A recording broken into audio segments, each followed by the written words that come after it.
નમસ્કાર ખેડૂત મિત્રો, સ્વાગત છે તમારું ખેડૂત પરિચય યુટ્યુબ ચેનલમાં। આજે તારીખ 28 જૂન 2024 ની આજની સવારની હવામાન અપડેટની અંદર માહિતી મેળવીએ તો ગુજરાતમાં આજે કયા વિસ્તારની અંદર ભારે વરસાદની સંભાવના છે તેની અપડેટ મેળવીશું।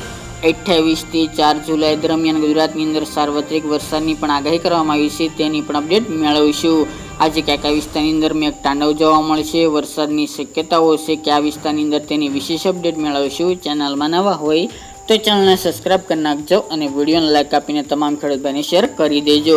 ગુજરાતની અંદર હાલ તો ચોમાસાનો વરસાદ નોંધાઈ રહ્યો છે। મોટાભાગના વિસ્તારની અંદર મધ્યમ ભારે વરસાદ નોંધાઈ ચૂક્યો છે। હવે ધીરે ધીરે ગુજરાતની અંદર સાર્વત્રિક વરસાદ નોંધાઈ શકે છે। આજથી લઈને 4 જુલાઈ સુધી ગુજરાતની અંદર સાર્વત્રિક વરસાદને લઈને આગાહી કરવામાં આવી છે। ગુજરાતની અંદર ગઈકાલના રોજમાં પણ ઘણી જગ્યાએ મધ્યમ ભારે વરસાદ વરસ્યો હતો। ખાસ કરીને જે સાયક્લોનિક સર્ક્યુલેશન હતું તેની અસર પશ્ચિમ સૌરાષ્ટ્ર અને કચ્છના ભાગોની અંદર અત્યારે જોવા મળી રહી છે। હાલ તેનો ટ્રેક ગુજરાતથી વિરુદ્ધ પશ્ચિમ દિશામાં જોવા મળી રહી છે, પરંતુ દરિયાકાંઠાના વિસ્તારની અંદર હજુ ભારે વરસાદની સંભાવના આજે પણ જોવા મળી શકે છે।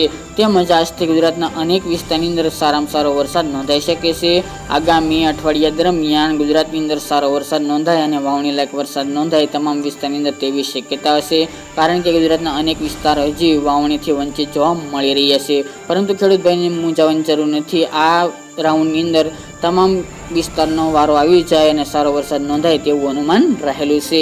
આજની વાત કરવામાં આવે તો ભારે વરસાદની સંભાવના ખાસ કરીને પશ્ચિમ સૌરાષ્ટ્રની અંદર જોવા મળી શકે છે, જેમની અંદર રાજકોટ જિલ્લો, ખંભાળિયા હોય કે પછી કાલાવડ, જામનગરના વિસ્તારો, પોરબંદરના ભાગો તેમજ જૂનાગઢના વિસ્તારની અંદર આજે ભારે વરસાદની શક્યતાઓ છે। તે ઉપરાંત વેરાવળ, ઉના, માંગરોળ, અમરેલીના એકાદ બે વિસ્તાર અને જામનગરના મોટાભાગના વિસ્તારની અંદર આજે ભારે વરસાદ નોંધાઈ શકે છે। કચ્છના વિસ્તારની વાત કરવામાં આવે તો નખત્રાણા, ભુજ, ભચાઉ, રાપર, નલિયા, ખાવડા એટલા વિસ્તારની અંદર ભારે વરસાદની શક્યતા આજે પણ જોવા મળી શકે છે। તો ખાસ કરીને આટલા વિસ્તારો આજે સાવધાન રહેજો, ત્યાં ભારે વરસાદ વરસી શકે છે। તે ઉપરાંત સૌરાષ્ટ્રના અન્ય જિલ્લાઓ જેમાં મધ્ય, પૂર્વ અને દક્ષિણ સૌરાષ્ટ્રની અંદર ભાવનગર, અમરેલીના ભાગો, ગીર સોમનાથ, સુરેન્દ્રનગર, બોટાદ, મોરબી એટલા વિસ્તારની અંદર હળવા મધ્યમ વરસાદ વરસી શકે છે। અમુક જગ્યાએ છૂટાછવાયા તો અમુક જગ્યાએ ભારે એકાદ બે વિસ્તારમાં પડી શકે છે વરસાદ। કચ્છના પણ મોટાભાગના વિસ્તારની અંદર આજે વરસાદની શક્યતાઓ રહેલી છે। ઉત્તર ગુજરાતની વાત કરવામાં આવે તો સાબરકાંઠા, બનાસકાંઠા, પાટણ, મહેસાણા આ 5 જિલ્લામાં આજે વરસાદની શક્યતાઓ છે, પરંતુ સાર્વત્રિક વરસાદ નહીં જોવા મળે।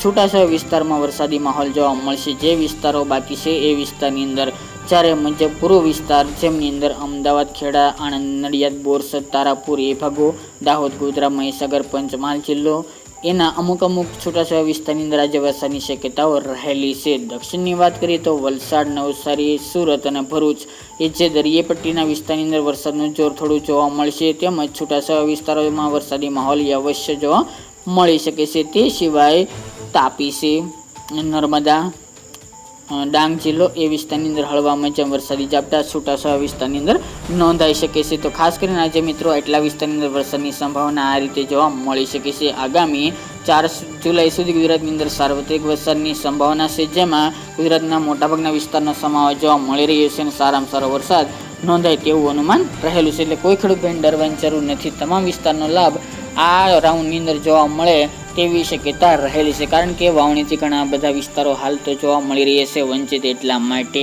તો ખાસ કરીને ચેક ગુજરાતની અંદર મેઘતાંડવ જોવા મળી રહી છે। અમુક જિલ્લામાં ભારે વરસાદ પણ વરસી રહ્યો છે। તેવી જ રીતે આ અઠવાડિયા દરમિયાન પણ વરસાદી માહોલ યથાવત જોવા મળે તેવું અનુમાન દેખાઈ રહ્યું છે। તો મિત્રો આ અત્યારની વહેલી સવારની અપડેટ, ફરી એક નવા વિડીયો સાથે મળીશું। આજ માટે આટલું જ।